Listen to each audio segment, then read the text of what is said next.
ఈరోజు మనం మన చుట్టూ ఉన్న పదార్థాలకు సంబంధించి అతి ముఖ్యమైనటువంటి అంశం. తర్వాత దీన్ని టాపిక్ నేమ్ వినగానే కాస్త నెగ్లిజెంట్ భావన వచ్చినా కూడా దీంట్లో కొన్ని మౌలికాంశాలు లోతుగా వెళ్తే కానీ అర్థం కానటువంటి అంశం.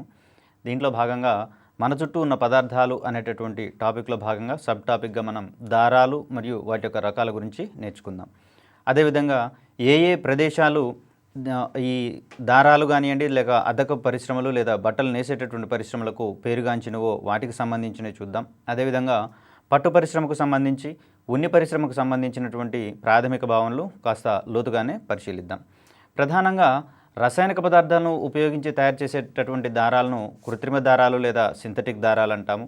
అదేవిధంగా ఈ ప్రత్తి, ఉన్ని, పట్టు, జనము మొదలైనటువంటి దారాలు వీటిని మొక్కలు మరియు జంతు సంబంధమైనటువంటి పదార్థాల ద్వారా లేకపోతే డైరెక్ట్గా వాటి ద్వారా తయారు చేస్తాం కాబట్టి వీటిని సహజ దారాలుగా మనం వర్గీకరిస్తాం. ప్రధానంగా దారాలకు సంబంధించి అవి ఏ విధంగా లభ్యమవుతాయి అనేటటువంటి అంశాల దృష్ట్యా మనం ఇక్కడ వాటిని సహజ దారాలు మరియు కృత్రిమ దారాలుగా మనం ఇక్కడ వర్గీకరించుకుంటాం. మొక్కలు, జంతువుల నుంచి వాటి యొక్క సంబంధమైనటువంటి పదార్థాల నుంచి కనుక డైరెక్ట్గా తీసుకుంటే వాటిని మనం సహజమైన దారాలు అని చెప్పేసి అని, కృత్రిమ రసాయనాల ద్వారా కనుక వాటిని తయారు చేసే వాటిని కృత్రిమ దారాలుగా మనం ఇక్కడ పరిగణిస్తాం.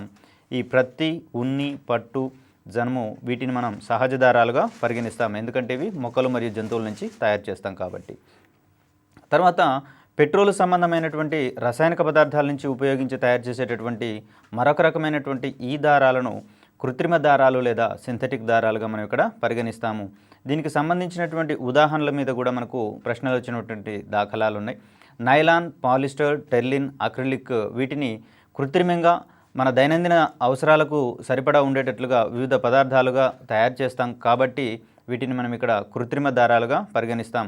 ఫర్ ఎగ్జాంపుల్ నైలాన్ ఇక్కడ మనం రెయిన్ కోట్ సంబంధమైనటువంటి పదార్థాలుగా తయారు చేస్తాం కాబట్టి రెయిన్ కోట్ల వాడకంలో వాడేటటువంటి దారాన్ని నైలాన్ అంటాం కాబట్టి ఇట్లాంటివి మనకు సహజ దారాల నుంచి ఈ రెయిన్ కోట్ వంటి వాటిని తయారు చేయలేం కాబట్టి ఇక్కడ మనకు కృత్రిమ దారాల యొక్క అవసరం ఎంతైనా ఉంటుంది. అదేవిధంగా సన్నని పీచుల వంటి ఈ దారంలో ఉండేటటువంటి సన్నని పీచుల వంటి వాటిని దారపు పోగులు అంటారు. ఈ పోగులను మెలిపెట్టడం ద్వారా వాటిని ట్విర్లు చేయడం ద్వారా ఇక్కడ మనకు దారాన్ని తయారు చేసి వివిధ అవసరాలకు మనం వాడుకుంటాం. ఇక్కడ ఈ పోగుల వంటి ఈ దారపు పోగులను ట్విర్లు చేయడం వలన దారాలు వస్తాయని, ఈ దారాల ద్వారానే మనం వస్త్రాలను నేస్తాం కాబట్టి ఇక్కడ ప్రధానంగా వస్త్రం అంటే అది దారాల యొక్క మిళితంగా మనం ఇక్కడ చెప్పుకోవచ్చు. తర్వాత పుస్తకాల బైండింగ్కి వాడేటటువంటి ఒక ప్రత్యేకమైన క్లాత్ ఉంటుంది. ఈ క్లాత్కు సంబంధించినటువంటి పదం గురించి అడిగే అవకాశం ఎక్కువగా ఉంది. ఎందుకంటే ఇక్కడ ఇది ఒక ప్రత్యేక అంశం కిందికి తీసుకుంటాం కాబట్టి పుస్తకాల బైండింగ్లో ఉపయోగించేటటువంటి ఈ క్లాత్ని మనం కాలికో క్లాత్గా మనం ఇక్కడ పరిగణించాల్సి ఉంటుంది. ఒకవేళ ఇదే పదాన్ని అడగదలుచుకుంటే పుస్తకాల బైండింగ్లో ఉపయోగించే గుడ్డను ఏమంటారు అనేటటువంటి అంశంలో రావచ్చు, లేదా క్యాలికో అనున్నది దేని గురించి తెలియజేస్తుంది అనేటటువంటి అంశంలో కూడా మనకు ప్రశ్న రావచ్చు. అడిగే విధానం వేర్వేరుగా ఉన్నా కానీ అంశం ఒకటే ఉంటుంది కాబట్టి ఈ రకమైనటువంటి సున్నితమైనటువంటి వ్యత్యాసాలను కూడా గుర్తులో పెట్టుకొని మనం ఇక్కడ ప్రిపేర్ కావాల్సినటువంటి అవసరం ఉంది. పుస్తకాల బైండింగ్లో ఉపయోగించే గుడ్డను కాలికో గుడ్డ అంటారు. కాలికో గుడ్డ దేనిని తెలియచేస్తుంది, లేకపోతే కాలికో గుడ్డ యొక్క ఉపయోగం ఏమిటి అనేటటువంటి అంశంలో కూడా మనకు ప్రశ్న పడేటటువంటి అవకాశం ఉంది. తర్వాత ఈ జనపనారకు సంబంధించినటువంటి దాని మీద మనకు గతంలో జనపనారతో తయారు చేసినటువంటి సంచులు కానివ్వండి, బస్తాలు కానివ్వండి విరివిగా లభ్యమయ్యాయి. ఇప్పుడు వాటి స్థానంలో ప్లాస్టిక్ మరియు క్యారీ బ్యాగ్స్ ఇవన్నీ వచ్చినాయి. కానీ ఈ జనము యొక్క బెరడుతో, జనము అనేటటువంటి మొక్క దీని యొక్క బెరడుతో తయారు చేసేటటువంటి ఈ దారపు పోగుల్ని మనం జనపనారగా భావిస్తాము. దీన్ని జనపనార అంటాము. జనపనారనే మరో రకంగా మనం బంగారు దారంగా కూడా పిలుచుకుంటాం. ఎందుకంటే దీని యొక్క ఉపయోగాలు ప్యాకేజ్ ఇండస్ట్రీలో చాలా ఉంది కాబట్టి జనపనారనే మనం బంగారు దారంగా పరిగణిస్తాము. ఇక్కడ పత్తి గింజల నుంచి నూలును తీసేటటువంటి క్రమంలో దానికి సంబంధించినటువంటి కొన్ని పదజాలాల మీద కూడా మనకు ప్రశ్నలు వచ్చేటటువంటి దాఖలాలు ఉన్నాయి. ఈ నూలు అనేది ప్రధానంగా పత్తికాయలో ఉండేటటువంటి దారపు పోగుల ఆధారంగా మనం ఇక్కడ తీస్తాం కాబట్టి దీనికి సంబంధించినటువంటి కొంత టెక్నికల్ టెర్మినాలజీ గురించి మనం ఇక్కడ చూద్దాం. పత్తికాయల నుంచి గింజలు తీసి దూదిని వేరు చేసేటటువంటి ఈ ప్రక్రియను ఏమంటారు అని, లేకపోతే జిన్నింగ్ అనే పదజాలం దేనిని తెలియచేస్తుంది లేదా సూచిస్తుంది అనే అంశంలో మనకు ప్రశ్నను ఎక్స్పెక్ట్ చేయవచ్చు. ఇక్కడ పత్తికాయల నుంచి గింజలు తీసేటటువంటి ఆ ప్రక్రియను దూదిని వేరు చేసేటటువంటి ఆ ప్రక్రియను జిన్నింగ్ లేదా ఏరివేయడం అనేటటువంటి ప్రక్రియగా మనం ఇక్కడ గుర్తుంచుకోవాలి. జిన్నింగ్ అనునది అనేటటువంటి ప్రశ్న రావచ్చు. లేకపోతే ఈ రకరకాలైనటువంటి ప్రాసెస్ల నేమ్ టెర్మినాలజీ ఇచ్చేసి దానికి సంబంధించినటువంటి వర్క్ను మరో పక్కన ఇచ్చేసి ఇక్కడ జతపరచమనేటటువంటి అంశంలో కూడా మనం ప్రశ్నలను ఎక్స్పెక్ట్ చేయవచ్చు. కాబట్టి ఈ టెర్మినాలజీకి సంబంధించినటువంటి పదజాలాన్ని మనం క్షుణ్ణంగా అధ్యయనం చేయాల్సి ఉంటుంది. పత్తి కాయల నుండి గింజలు తీసి దూదిని వేరు చేసేటటువంటి ఈ ప్రక్రియను మనం జిన్నింగ్ అంటాము. తర్వాత ఈ వచ్చినటువంటి ఈ నూలును ఆధారంగా చేసుకొని మనం నేత నేస్తాము. ఈ నేత నేయడానికి ఉపయోగించేటటువంటి యంత్రాలనే మనం ఇక్కడ మగ్గాలు అంటాము. గతంలో గాంధీ గారు స్వతంత్ర ఉద్యమ సమయంలో ఈ మగ్గాల ద్వారానే దేశం మొత్తాన్ని కూడా ఏకం చేసినటువంటి పరిస్థితులను ఇక్కడ మనం చూడవచ్చు. ఒక వృత్తికి సంబంధించినటువంటి పరికరంగానే కాకుండా స్వాతంత్రోద్యమ కాలంలో దీని యొక్క ప్రాధాన్యత చాలా ఎక్కువగా ఉంది. నేత నేయడానికి ఉపయోగించేటటువంటి ఈ యంత్రాలను మనం మగ్గాలు అంటాము. ఇక్కడ మగ్గాలు అనేవి రెండు రకాలుగా ఉంటున్నాయి. ప్రాథమికంగా మన గృహంలోనే ఉంచుకొని ఇక్కడ చేతుల ద్వారా చేసేటటువంటి మగ్గాలను చేనేత మగ్గాలు అంటాము. అదే పారిశ్రామికంగా అత్యధిక మొత్తంలో క్లాత్ని తయారు చేయడం కోసం, తక్కువ టైంలో ఎక్కువ ప్రోడక్ట్ రావడం కోసం విద్యుత్ ద్వారా తయారు చేసేటటువంటి లేదా విద్యుత్ ద్వారా వస్త్రాలు తయారు చేసేటటువంటి మగ్గాలు కొన్ని ఉంటాయి. వీటిని మనం పవర్ లూమ్స్ లేదా మర మగ్గాలుగా భావిస్తాం. ప్రధానంగా మనకు వస్త్రాలు నేయడానికి ఉండేటటువంటి మగ్గాలు రెండు రకాలుగా ఉంటున్నాయి. మర మగ్గాలు మరియు చేనేత మగ్గాలు. విద్యుత్ సహాయంతో నడిచేటటువంటి ఈ నేత యంత్రాలు మనం పవర్ లూమ్స్ లేదా మరమగ్గాలు అంటాం. వీటి ద్వారా తక్కువ సమయంలో ఎక్కువ మొత్తంలో వస్త్రాలను తయారు చేయవచ్చు. అదేవిధంగా ఎక్కువ నాణ్యతతో కూడినటువంటి వస్త్రాలను ఇక్కడ మనం తయారు చేసుకోవచ్చు. ఇక్కడ ఇళ్లలో ఏర్పాటు చేసుకొని ఒక ఉపాధి మాదిరిగా చేతితో నేయడానికి వీలుగా ఉపయోగించే వాటిని మనం ఇక్కడ చేనేత మగ్గాలు అంటాం. ఇక్కడ ఎక్కువ కాలం పనిచేస్తే కానీ స్వల్ప మొత్తంలో క్లాత్ యొక్క పరిమాణం అనేది వస్తుంది. కాబట్టి ఇక్కడ డిలే ఎక్కువగా ఉంటుంది. అదేవిధంగా ఇక్కడ వచ్చేటటువంటి నాణ్యాలు వస్త్రాలు కాస్త ముతకగా ఉంటున్నట్లుగా మనం భావిస్తాం, ఏది కృత్రిమ పవర్ లూమ్స్తో తయారు చేసినటువంటి వస్త్రాలతో పోలిస్తే. కాకపోతే మన్నిక వీటి ద్వారా ఎక్కువగా ఉన్నా కూడా వీటికి సంబంధించి కాస్త వ్యతిరేక భావనలు ఉన్నట్టుగా ఇక్కడ మనం గమనించవచ్చు. దీని ఆధారంగానే ఈ చేనేత ఇండస్ట్రీకి సంబంధించినటువంటి ఈ వృత్తి అనేది కాస్త వెనుకబాటుకు గురైంది. తద్వారా వారికి ఉపాధి దొరకనటువంటి పరిస్థితులు కూడా మనం ఇక్కడ గమనించవచ్చు. అయితే ఇళ్లలో చేతితో నేసేటటువంటి ఈ వస్త్ర పరిశ్రమని మనం చేనేత పరిశ్రమ అంటాం. దీంట్లో ఎక్కువగా వినియోగించేవి చేనేత మగ్గాలుగా మనం ఇక్కడ భావించాలి. ఇక్కడ వస్త్రాలను నేచేటప్పుడు దానికి సంబంధించినటువంటి దారపు వరుసల పదజాలం మీద కూడా గతంలో పలు ప్రశ్నలు వచ్చినాయి. ఇక్కడ వస్త్రాన్ని ప్రధానంగా మనం నిలువు మరియు అడ్డు వరుసలలో అమర్చుతాం. ఇక్కడ ఏ వస్త్రాన్ని పరిశీలించినా కూడా నిలువుగా అమర్చినటువంటి దారపు వరుసలు, అదేవిధంగా అడ్డుగా అమర్చినటువంటి దారపు వరుసలు ఉంటాయి. ఇక్కడ నిలువు వరుసలు ఏమంటాం, అడ్డు వరుసలు ఏమంటాం అనేటటువంటి అంశంలో పలు ప్రశ్నలు వచ్చినాయి. కాబట్టి ఇక్కడ మగ్గాలతో వస్త్రాలు నేసేటప్పుడు దారాన్ని నిలువు వరుసల్లో అమరిస్తే దాన్ని మనం పడుగు అంటాము. అదేవిధంగా అడ్డు వరుసల్లో అమరిస్తే దాన్ని పేక అంటాము. మగ్గాలలో వస్త్రాలు నేర్చేటప్పుడు అది చేనేత మగ్గం కానివ్వండి, పవర్ లూమ్స్ కానివ్వండి, అడ్డు వరుసలో అమరిస్తేనేమో ఆ దారపు వరుసల్ని మనం పేక అంటాము. అదేవిధంగా నిలువు వరుసలో అమరిస్తే దాన్ని మనం పడుగు అంటాము. ఇక్కడ రెండు వరుసల దారాలను కలిపి వస్త్రాలను తయారు చేయడాన్ని మనం నేత నేయడం అంటాం. ఇక్కడ పడుగు పేకలకు సంబంధించి ఈ వరుసలను ఒకదాని తర్వాత ఒకటి వరుసలను మార్చుకుంటూ ఇక్కడ చేస్తూ ఉంటే కనుక దాన్ని మనం నేత నేయడం అనేటటువంటి పనిగా చెప్తాం. ఇక్కడ ఇది మనకు భారతదేశంలో అత్యధిక మందికి ఉపాధినిస్తున్నటువంటి పరిశ్రమగా ఇక్కడ మనం దాన్ని పరిగణిస్తాం. అదేవిధంగా కొబ్బరి పీచుకు సంబంధించినటువంటి ఉపయోగాలు కూడా మనకు దైనందిన జీవితంలో చాలానే ఉంటున్నాయి.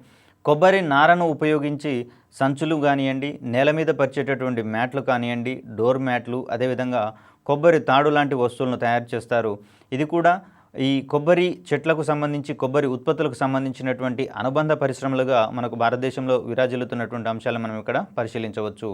ఇక్కడ తివాచీల నాణ్యతకు మరియు మన్నికకు ప్రఖ్యాతిగాంచినటువంటి ప్రాంతంగా మనకు వరంగల్ ఇక్కడ భాషిస్తున్నటువంటి అంశాలను మనం ఇక్కడ గమనించుకోవచ్చు.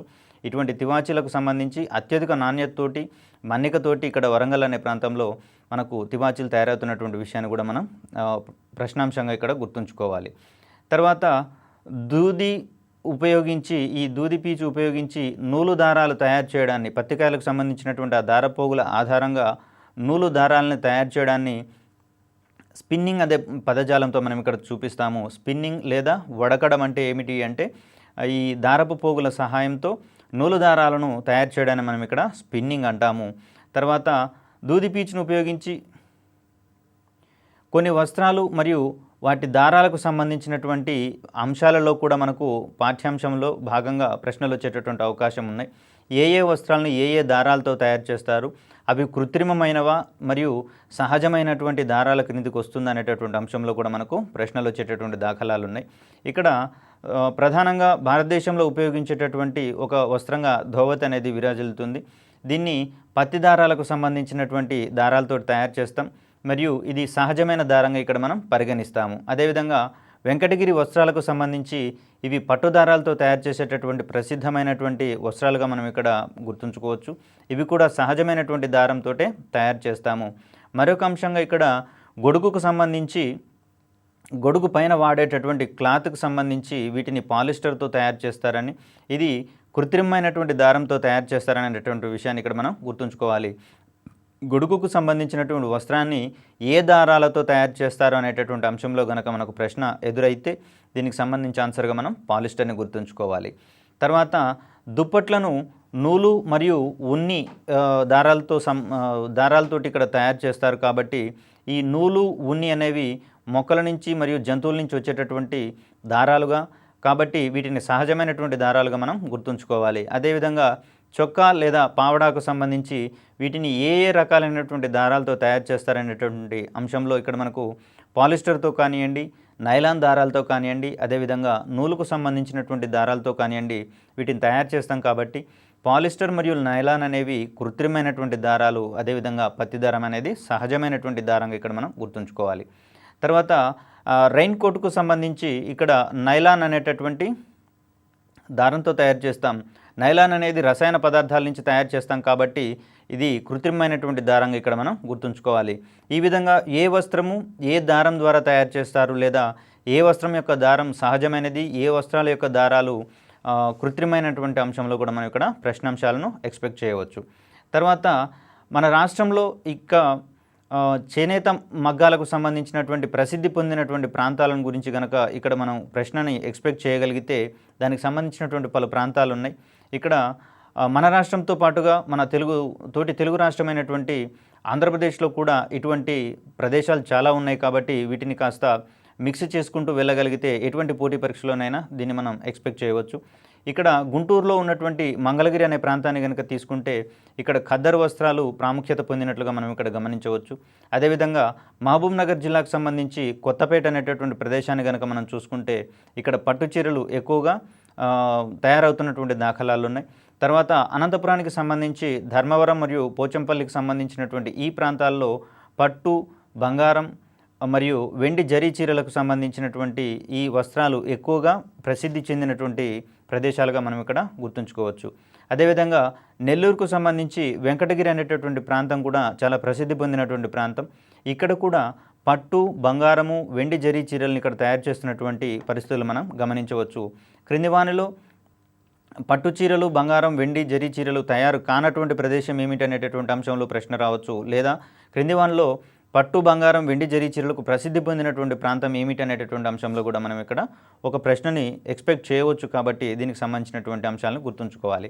తర్వాత ఈ మహబూబ్ నగర్ జిల్లాకి సంబంధించినటువంటి గద్వాల్ అనేటటువంటి ప్రాంతంలో ఇక్కడ కూడా పట్టు, బంగారం, వెండి జరీ చీరలను నేస్తున్నటువంటి పరిస్థితులు చూడవచ్చు. అదేవిధంగా సిరిసిల్ల మరియు నారాయణపేట వీటికి సంబంధించినటువంటి ప్రాంతాల్లో కూడా ఇక్కడ పట్టు, బంగారం మరియు వెండి జరీ చీరలకు ఇవి ప్రసిద్ధిగాంచినవిగా మనం ఇక్కడ చూడవచ్చు. క్రింది వానిలో ఏ ప్రదేశంలో పట్టు, బంగారం, వెండి జరీ చీరలు నేస్తున్నారనేటువంటి అంశంలో మనం ఇక్కడ ప్రశ్నలు లేదా జతపరచడానికి సంబంధించినటువంటి ప్రశ్నలు కూడా మనం ఇక్కడ ఎక్స్పెక్ట్ చేయవచ్చు. వాటికి జిల్లాలకు సంబంధించినటువంటి ప్రశ్నలుగా కూడా మనం ఇక్కడ ఎక్స్పెక్ట్ చేయవచ్చు. తర్వాత ఈ కృత్రిమ దారాలకు సంబంధించి వాటిని గుర్తించడానికి ఎటువంటి పరీక్షలు చేయాలనేటటువంటి అంశంలో మనకి ఇక్కడ ప్రశ్నలు ఎక్స్పెక్ట్ చేసేటటువంటి అవకాశాలు ఉన్నాయి. సహజమైనటువంటి దారాలను కనుక మనం ఇక్కడ కాల్చినప్పుడు పక్షి ఈక కాల్చినటువంటి వాసన వస్తుంది. అదే కృత్రిమ దారాలను కనుక కాలిస్తే ఇక్కడ మనకు ఘాటైనటువంటి వాసన వస్తుంది. ఇక్కడ వస్త్రాలు తయారు చేసిన తర్వాత కానీ దారాలుగా ఉన్నప్పుడు కానీ దానికి కావలసినటువంటి రంగులను అద్దేటటువంటి ప్రక్రియను అద్దకం అంటారు. ఈ ఇండస్ట్రీని మనం అద్దకపు పరిశ్రమగా మనం ఇక్కడ భావిస్తాం. ఇక్కడ వేసవి కాలంలో నూలు దుస్తులను ధరిస్తాం, చలికాలంలో ఉన్ని దుస్తులు ధరిస్తాం. దీనికి ప్రధాన కారణంగా వేసవి కాలంలో శరీరం నుంచి వెలువడేటటువంటి చెమటను అత్యధికంగా నూలు వస్తువులు పీల్చుకుంటాయి కాబట్టి ఈ విధంగా పీల్చుకున్న క్రమంలో శరీరం యొక్క ఉష్ణోగ్రత ఆటోమేటిక్గా చల్లబడుతుంది కాబట్టి ఈ సమయంలో మనం నూలు దుస్తులను ధరించడం ఉత్తమము. అదే చలికాలంలో ఉన్ని దుస్తులు అనేవి ఇక్కడ అధమ ఉష్ణవాహకంగా పనిచేస్తాయి కాబట్టి ఈ దుస్తులు వేసుకున్న తర్వాత దుస్తుల లోపల ఉన్నటువంటి వేడిని ఇది బయటికి పోనీయదు. అదేవిధంగా బయటి వాతావరణం నుంచి వచ్చేటటువంటి ఆ చల్లటి గాలిని లోనికి రానియదు కాబట్టి ఇక్కడ మనం వెచ్చగా ఉన్నటువంటి ఫీలింగ్ని పొందుతాం కాబట్టి చలికాలంలో ఈ ఉన్ని దుస్తులను ధరించడం అనేది చాలా ఉత్తమం. తర్వాత అదే వర్షాకాలంలో ఎటువంటి దుస్తులు ధరించాలనేటువంటి అంశంలో కనుక మనం చూసినట్లయితే ఇక్కడ వర్షాకాలంలో వర్షాలలో తడిచినప్పుడు త్వరగా ఆరిపోయేటటువంటి వస్త్రాలు ధరించడం ఉత్తమం కాబట్టి ఇక్కడ కృత్రిమ దారాలు ఎక్కువగా నీటిని పీల్చుకోవు కాబట్టి ఇక్కడ వర్షాకాలంలో కృత్రిమ దారాలతో తయారు చేసినటువంటి త్వరగా ఆరిపోయేటటువంటి వస్త్రాలను ధరించడం ఉత్తమం కాబట్టి వర్షాకాలంలో ఎక్కువగా నూలు వస్త్రాలను ధరించకుండా కృత్రిమ దారాలతో తయారు చేసినటువంటి వస్త్రాలు ధరించడం ఉత్తమంగా భావిస్తాం. ఇక్కడ ఈ ఆప్కో అనేది ఆంధ్రప్రదేశ్ చేనేత సహకార సంఘానికి గుర్తు. ఈ కేంద్రం ద్వారానే మనం ఇప్పటివరకు చేనేత వస్త్రాలకు సంబంధించినటువంటి ఈ అమ్మకాలు కానివ్వండి, కొనుగోలు కానివ్వండి వీటిని జరుపుకున్నామనేటటువంటి అంశాన్ని ఇక్కడ గుర్తుంచుకోవాలి. చేనేత సంఘాల ద్వారా వస్త్రాన్ని కొనుగోలు చేసి దీన్ని మార్కెట్లో అందరికీ అందుబాటులో ఉంచేటటువంటి ఒక సంఘంగా ఇక్కడ మనం ఆప్కోను గుర్తిస్తాం. తర్వాత ఈ జనపనార నూలుబోగుల కంటే దృఢంగా ఉంటుంది, అదేవిధంగా గరుకుగా ఉంటుంది కాబట్టి దీన్ని ఎక్కువగా మనం ప్యాకేజింగ్ ఇండస్ట్రీలలో వాడేటటువంటి పరిస్థితులు ఇక్కడ మనం చూడవచ్చు. నూలుపోగులతో ప్యాకేజింగ్ని కనుక చేసినట్లయితే అది సులభంగా చిరిగిపోతుంది, కానీ జనపనారను కనుక తీసుకుంటేది దృఢంగా ఉంటుంది, దానికంటే గరుకుగా ఉంటుంది కాబట్టి ఈ జనపనారతోటి ప్యాకేజింగ్ చేసినప్పుడు అది ఎక్కువ కాలం పాటు చిరగకుండా లేదా డ్యామేజ్ కాకుండా ఉంటుంది కాబట్టి దీన్ని జనపనారతో చేస్తాము. తర్వాత ఈ దారాన్ని మనం తక్లీతోటి ఉడికేటటువంటి పరిస్థితులు ఇక్కడ మనం గమనించుకోవచ్చు. తర్వాత ప్రస్తుతం వాడుతున్నటువంటి ఈ పాలిథిన్ సంచులు నేలలో సులభంగా కలిసిపోవు, అదేవిధంగా అవి ఎక్కువ కాలం పాటు అలాగే ఉంటాయి. తర్వాత ఈ ఆవులు వంటి వాటికి, తర్వాత మేకల వంటి వాటికి వీటి ద్వారా ఎన్నో నష్టాలు జరుగుతున్నాయి కాబట్టి వీటికి ప్రత్యామ్నాయంగా వాడబడేటటువంటి సంచులుగా మనం జనపనార సంచులను గమనించుకోవచ్చు. తర్వాత పాలిస్టర్ దారాలని మనం వీటిని కృత్రిమ దారాలుగా పరిగణిస్తున్నాం. వీటిని పెట్రోలియం వంటి రసాయనాల నుంచి తయారు చేసేటటువంటి పరిస్థితులు ఇక్కడ మనం గమనించుకోవాలి. తర్వాత వస్త్ర పరిశ్రమలలో కర్బన పదార్థాల యొక్క ఆవిష్కరణ సరికొత్తగా జరిగిందని చెప్పేసి దీని ద్వారా ఎక్కువ కాలం పాటు ఈ వస్త్రాలు మన్నికతోటి ఉంటున్నాయని చెప్పేసి చాలా సున్నితత్వం కూడా పెరిగిందనేటటువంటి అంశాన్ని ఇక్కడ మనం గమనించుకోవచ్చు. తర్వాత ప్రపంచంలో ఎక్కువగా ఉన్ని వస్త్రాల తయారీకి గొర్రెల ఉన్నిని ఉపయోగిస్తారని చెప్పేసి తెలుసుకోవచ్చు. ఇక్కడ గొర్రెలకు సంబంధించినటువంటి ఇండస్ట్రీని ఎక్కువగా కనుక దీన్ని ప్రోత్సహిస్తే వాటి ద్వారా వచ్చేటటువంటి ఉన్ని పలు రకాలైనటువంటి ఉపయోగాలకు ఉపయుక్తంగా ఉంటుంది కాబట్టి ఈ పరిశ్రమ ఎక్కువగా ఉంటుందనేటటువంటి అంశాన్ని ఇక్కడ మనం గమనించుకోవచ్చు. తర్వాత 1823వ సంవత్సరంలో చార్లెస్ మెకింతోష్ అనేటటువంటి శాస్త్రవేత్త వర్షానికి తడవని బట్టలను తయారు చేశాడు. ఫలితంగా మనకి ఇక్కడ రెయిన్ కోట్ వంటి కాన్సెప్ట్స్ ఎక్కువగా డెవలప్ కావడం జరిగింది. ఇక్కడ వాల్డో ఎల్ సీమన్ అనేటటువంటి శాస్త్రవేత్త ఫ్లెక్సీల తయారీలో వినియోగించేటటువంటి పాలీవినైల్ క్లోరైడ్, దీన్ని పీవీసీగా మనం భావిస్తాము. ఈ పాలీవినైల్ క్లోరైడ్ని తయారు చేసినటువంటి శాస్త్రవేత్త వాల్డో ఎల్ సీమన్ దీన్ని ఫ్లెక్సీల తయారీలో కూడా ఉపయోగిస్తారు.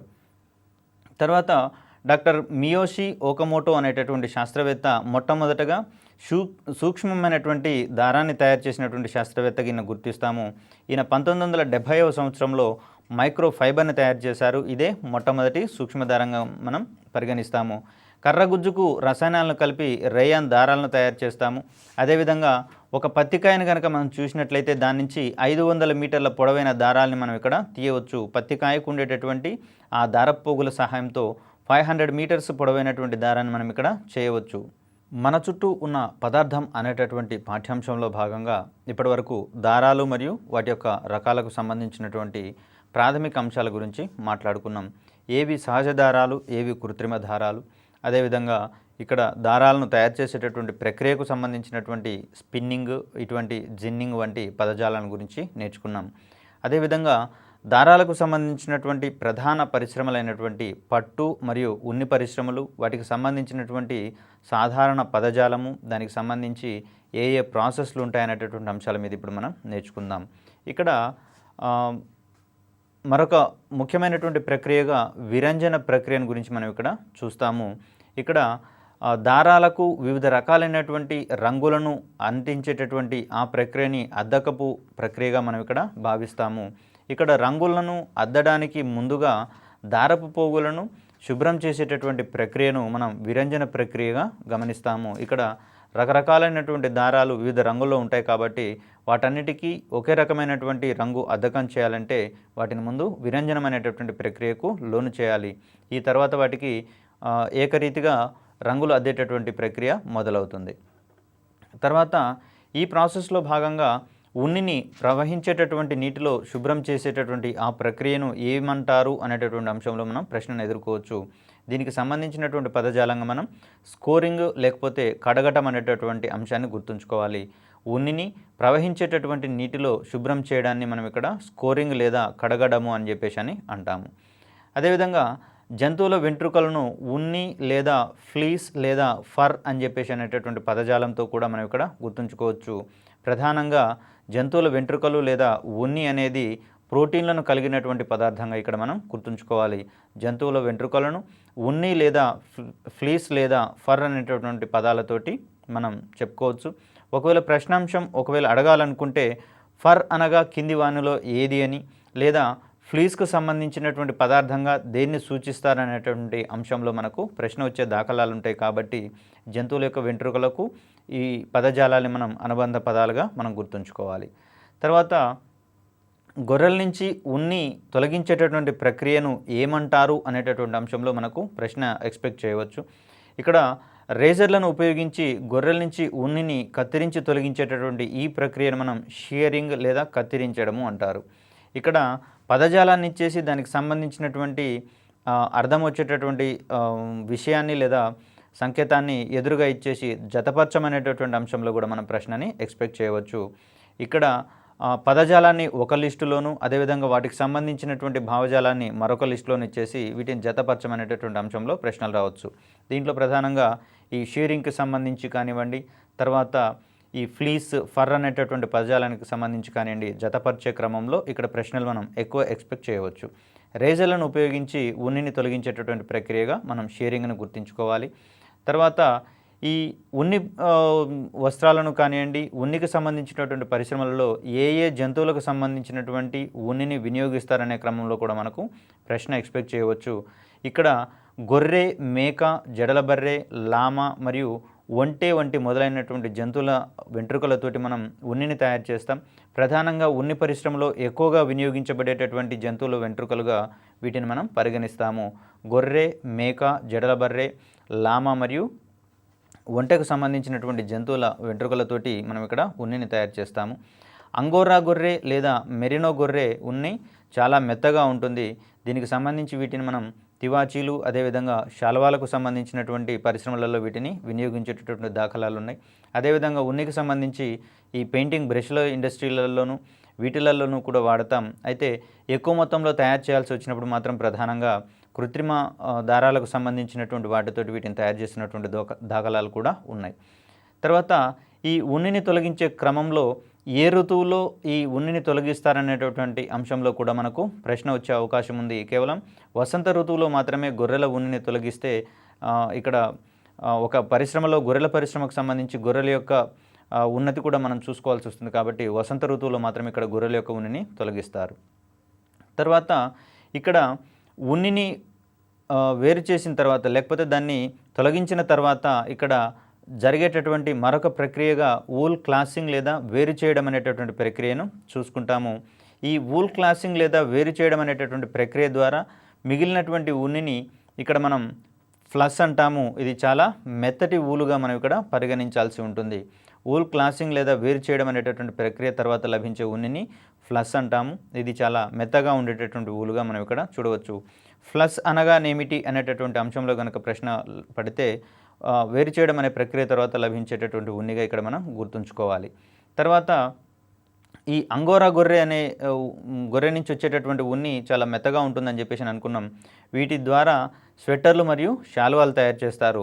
స్వెటర్లు మరియు శాలువాల ఇండస్ట్రీలో పనికొచ్చేటటువంటి గొర్రె ఏ రకానికి చెందింది అనేటటువంటి అంశంలో కూడా మనం ప్రశ్నను ఎక్స్పెక్ట్ చేయవచ్చు. అంగోరా అనేటటువంటి గొర్రెని ఇక్కడ ప్రధానంగా ప్రస్తావిస్తాం. తర్వాత ఒంటె నుంచి కూడా ఉన్ని లభిస్తుందని చెప్పేసి అనుకున్నాము. దీనికి సంబంధించి ఒంటె యొక్క ఉన్నిని ప్రధానంగా రగ్గులు మరియు మఫ్లర్లకు సంబంధించినటువంటి వాటిల్లో ఈ ఒంటె యొక్క ఉన్నిని విరివిగా ఉపయోగిస్తారనేటువంటి అంశాన్ని ఇక్కడ మనం గుర్తుంచుకోవాలి. తర్వాత ఉన్ని దారాన్ని రింగులుగా తిప్పుతూ ముడులు వేస్తూ వస్త్రాలు అల్లేటటువంటి ఆ ప్రక్రియకు ఏమంటారు అనేటటువంటి అంశంలో కూడా మనకి ఇక్కడ ప్రశ్న రావచ్చు. ఇది టర్మినాలజీ మరియు దానికి సంబంధించినటువంటి భావజాలం కాబట్టి ఇక్కడ వివిధ రకాలైనటువంటి పదజాలాలు ఇచ్చి జతపరిచే క్రమంలో కూడా దీన్ని వాడుకోవచ్చు. ఇక్కడ ఉన్ని దారాన్ని రింగులుగా తిప్పుతూ ముడులు వేస్తూ వస్త్రాలు అల్లేటటువంటి ప్రక్రియను మనం నిట్టింగ్గా గుర్తుపెట్టుకోవాలి. నిట్టింగ్ అంటే ఏమిటి అనేటటువంటి అంశంలో కూడా మనకు ప్రశ్న రావచ్చు. తర్వాత ఈ ఉన్ని బట్టలు తయారు చేసే క్రమంలో ఏ దశలు ఉంటాయి, వాటికి సంబంధించినటువంటి భావజాలాన్ని అడిగేటటువంటి అవసరాన్ని కూడా ఇక్కడ మనం ప్రశ్నాంశాల్లో భాగంగా చూడవచ్చు. అదేవిధంగా ఏ దశ తర్వాత ఏ దశ వస్తుందనే అంశంలో ప్రశ్నను ఎక్స్పెక్ట్ చేయవచ్చు. లేకపోతే ఒక 3-4 దశల పేర్లను ఇచ్చేసి జిగ్జాగ్గా ఇచ్చేసి దీనికి సంబంధించినటువంటి వరుస క్రమాన్ని గుర్తించండి అనేటటువంటి అంశంలో కూడా మనకు ప్రశ్న వచ్చే అవకాశం ఉంది. కాబట్టి ఉన్ని బట్టలు తయారు చేసే క్రమంలో ఉన్న దశలను వివరించే ఫ్లో చార్ట్ ఒకసారి చూద్దాం. మనం ఇక్కడ ఫస్ట్ వచ్చేది మనకు షియరింగ్ లేదా కత్తిరించడం అనుకున్నాం. ఇక్కడ జంతువుల ఒంటి మీద నుంచి ఈ ఉన్నిని తొలగించేటటువంటి ప్రక్రియగా దీన్ని మనం చూస్తాం. తర్వాత దీనిని శుభ్రపరిచేటటువంటి ప్రక్రియగా రెండవ ప్రక్రియను చూస్తాము. దీన్ని మనం స్కోరింగ్ లేదా కడగడము అని చెప్పేసి అనుకున్నాము. ఈ రెండు ప్రక్రియల తర్వాత సార్టింగ్ అనేటటువంటి దశ ఉంటుంది. ఇక్కడ కత్తిరించడము కడగడం తర్వాత వచ్చేటటువంటి దశ ఏమిటి అనేటటువంటి అంశంలో ప్రశ్నాంశం వస్తే దీనికి మనం సమాధానంగా వేరు చేయడము లేదా సార్టింగ్ అంటాము. ఈ ప్రక్రియ తర్వాత బ్లీచింగ్ చేస్తారు. అంటే దీంట్లో అద్దకానికంటే ముందు జరిగేటటువంటి ప్రక్రియగా దీన్ని మనం ఇక్కడ గుర్తుంచుకోవాలి. విరంజనం చేయడం అనేటటువంటి ఈ ప్రక్రియని బ్లీచింగ్ అని చెప్పేసి అంటాం. దీంట్లో అద్దకానికి అనుగుణంగా ఆయా ఉన్ని వెంట్రుకలను రెడీ చేయడంలో భాగంగా దీన్ని ఇక్కడ విరంజనం చేస్తాం. విరంజనం చేసిన తర్వాత వచ్చేటటువంటి మరో ప్రక్రియగా రంగులు వేయడం లేదా డయింగ్, దీన్నే మనం అద్దకం అంటాం. కావలసినటువంటి వస్త్రానికి ఏ రంగు కావాలో దానికి సంబంధించినటువంటి రంగును అద్దేటటువంటి ప్రక్రియగా దీన్ని చూస్తాం. దీని తర్వాత వచ్చేటటువంటి మరొక ప్రక్రియ కార్డింగ్ లేదా దువ్వడం అనేటటువంటి ప్రక్రియ ఇక్కడ మనం చూస్తాం. ఇక్కడ పాఠ్యాంశాలను ఒకవేళ అడగాలనుకుంటే దాని యొక్క ఇంగ్లీష్ టెర్మినాలజీ, దానికి సంబంధించినటువంటి తెలుగు టెర్మినాలజీని ఇచ్చి అక్కడ జతపరిచేటటువంటి క్రమమైన అడగవచ్చు. లేదా ఏ ప్రక్రియ తర్వాత ఏ ప్రక్రియ వస్తుంది, లేదా ఈ ప్రక్రియ కంటే ముందు ఇంకేమిటి అనేటటువంటి అంశంలో కూడా మనం ఇక్కడ ప్రశ్నాంశాలను ఎక్స్పెక్ట్ చేయవచ్చు. దువ్వడం కంటే ముందు జరిగేటటువంటి ప్రక్రియ ఏమిటి అనేటటువంటి అంశంలోనైనా మనకు ప్రశ్న రావచ్చు. వీటి తర్వాత ఈ దారాలను తయారు చేసే క్రమంలో వడకడం అనేటటువంటి ప్రాసెస్ ఉంటుంది. దీన్నే మనం స్పిన్నింగ్ అంటాం. దీని ద్వారా ఉన్నికి సంబంధించినటువంటి దారాలు రెడీ అవుతాయి. ఈ దారాలను వడికిన తర్వాత జరిగేటటువంటి ప్రక్రియగా మనం ఇక్కడ అల్లడము లేదా నిట్టింగ్ అనేటటువంటి ప్రక్రియను చూసుకుంటాము. వీటి తర్వాత చుట్టలు చుట్టడం, అంటే ఏర్పడిన వస్త్రాన్ని చుట్టలు చుట్టడం, తర్వాత దానికి సంబంధించినటువంటి ఉన్ని వస్త్రాలను తయారు చేయడం అనేటటువంటి ప్రక్రియలుగా ఇక్కడ మనం ఇక్కడ చూస్తాము.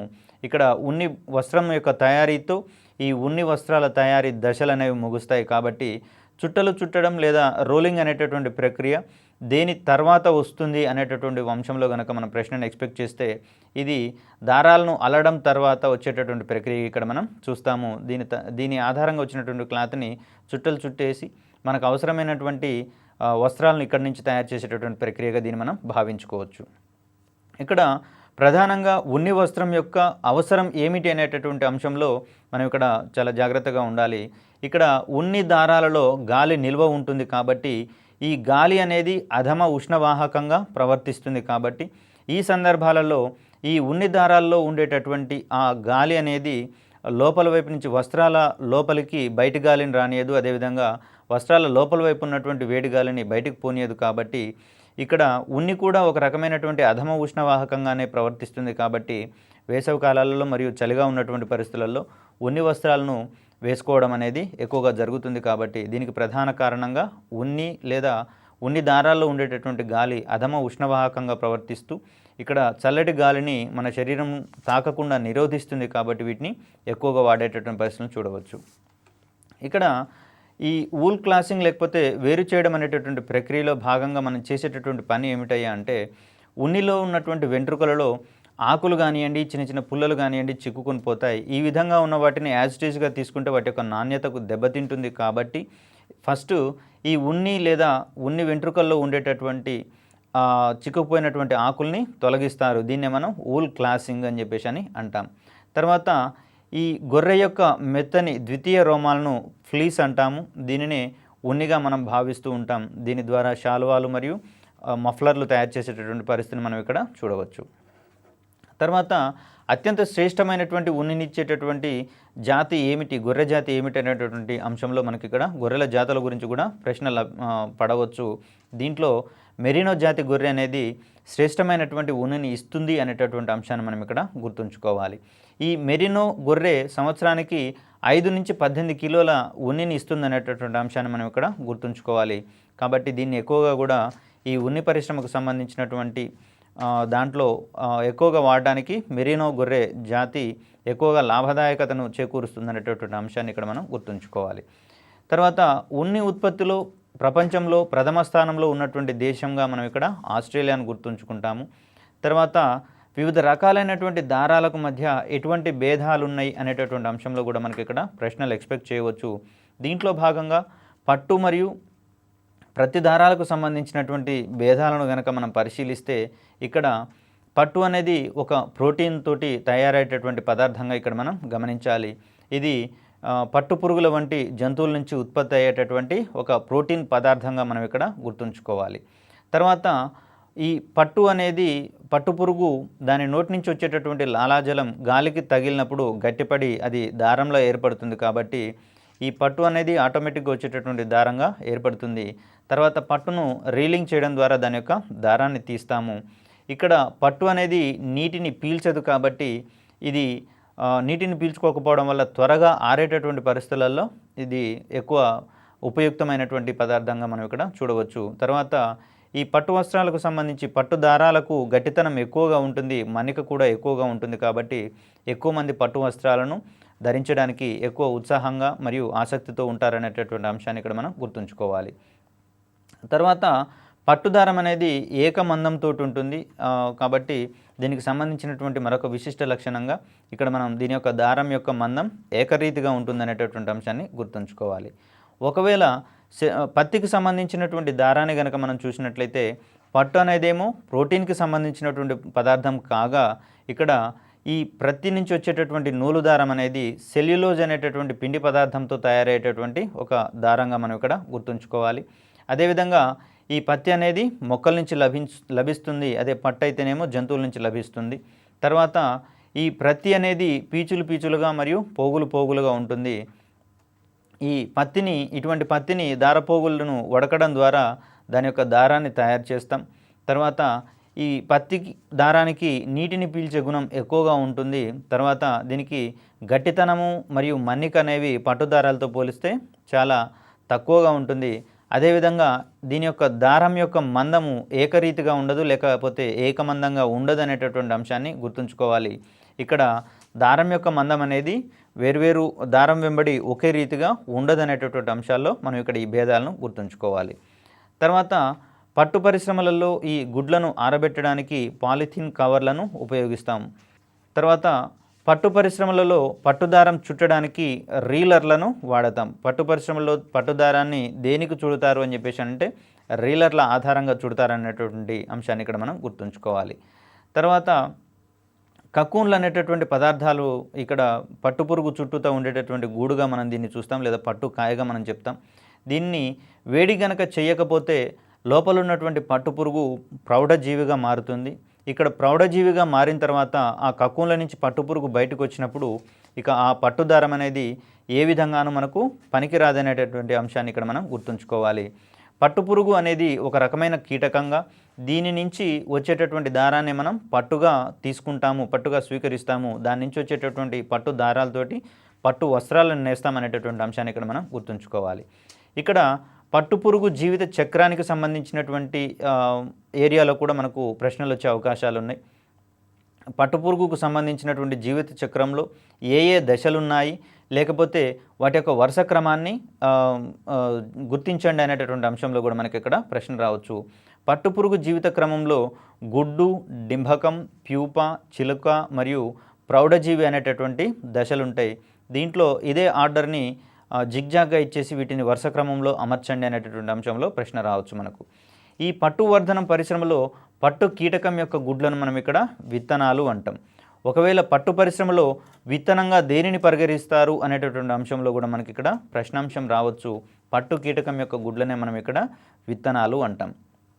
ఇక్కడ పట్టు కీటకం అనేది చూడడానికి సీతాకోక చిలుక వలె ఉంటుందనేటటువంటి విషయాన్ని మనం ఇక్కడ గుర్తుంచుకోవాలి.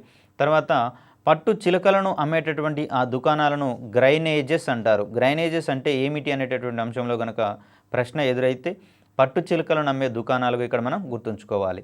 తర్వాత పట్టుదారాలలో ప్రోటీన్లు ఉంటాయని చెప్పేసి అనుకున్నాం. ఈ ప్రోటీన్ల యొక్క పేర్ల మీద కూడా మనకు ప్రశ్న వచ్చే అవకాశం ఉంది. ఇక్కడ దృఢమైనటువంటి సిరిసిన్ మరియు ఫైబ్రోయిన్ అనేటటువంటి పదార్థాలతోటి ప్రోటీన్ పదార్థాలతోటి ఈ దారాలు తయారవుతాయి. కాబట్టి ఈ పట్టుదారాల్లో ఉండేటటువంటి ప్రోటీన్లుగా సిరిసిన్ మరియు ఫైబ్రోయిన్లను మనం గుర్తుంచుకోవాలి. ఇక్కడ సగటున ఒక్కొక్క పట్టుకాయ నుంచి ఎన్ని అడుగుల పొడవైనటువంటి పట్టుదారం లభిస్తుంది అనే అంశంలో కూడా మనం ప్రశ్నలు ఎక్స్పెక్ట్ చేయవచ్చు. ఒక్కొక్క పట్టుకాయ నుంచి సుమారుగా 1000 నుంచి 3000 అడుగుల పొడవైనటువంటి పట్టుదారం లభిస్తుంది. తర్వాత గొంగలి పురుగు దారాన్ని తనంతట తానుగా కప్పుకుంటూ వల మాదిరిగా అల్లుకుంటుంది. చివరికి పురుగు మొత్తం మూసుకుపోయేలా ఈ గూడుని అల్లుకుంటుంది. దీన్నే మనం పట్టుకాయ అని చెప్పేసి అంటామనేటటువంటి అంశాన్ని ఇక్కడ గుర్తుంచుకోవాలి. ఈ పట్టు పురుగులకు సంబంధించినటువంటి ఒక రకంగా మనం బాంబిక్స్ మోరీ అనేటటువంటి పట్టు పురుగులను చెప్పుకుంటాం. వీటి యొక్క శాస్త్రీయ నామంగా కూడా మనం బాంబిక్స్ మోరీ అని చెప్పేసి అంటాం.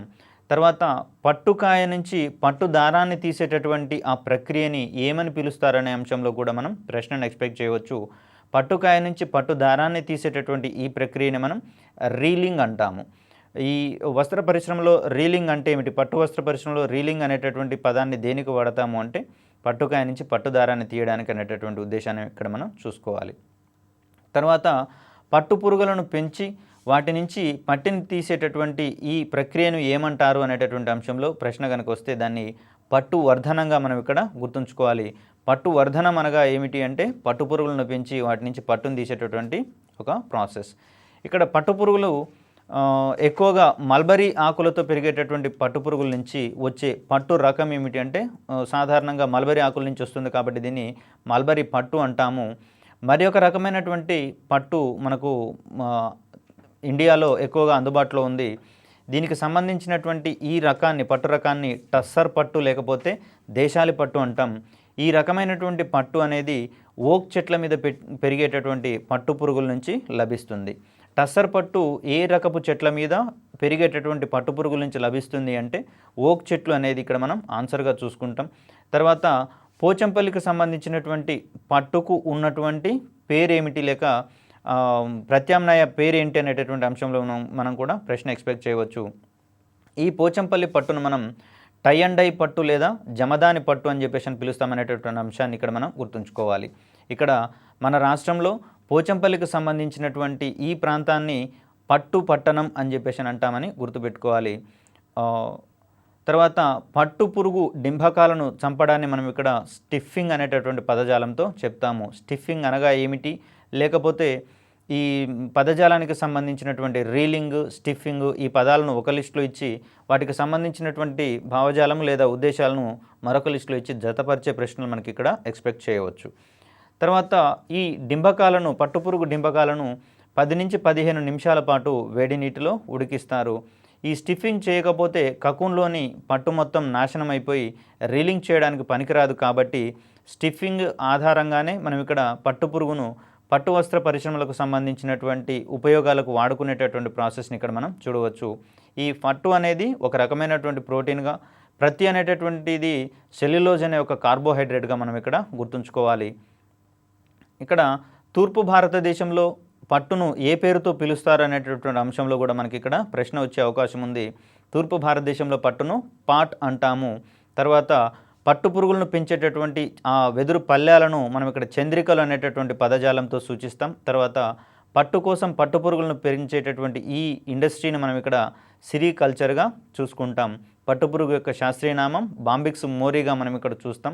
ఆడపట్టు పురుగు ఒకేసారి సుమారుగా ఒక 500 గుడ్లను పెట్టి తర్వాత చనిపోతుంది. 30 నుంచి 35 రోజుల తర్వాత ఈ బయటకు వచ్చినటువంటి పట్టు పురుగులు 30 నుంచి 35 రోజుల తర్వాత తినటం మానివేసి తన చుట్టూ ఒక కోశాన్ని అల్లుకుంటుంది, ఒక గూడును అల్లుకుంటుంది. దీనినే మనం పట్టుకాయ లేదా కక్కున్గా అంటాము.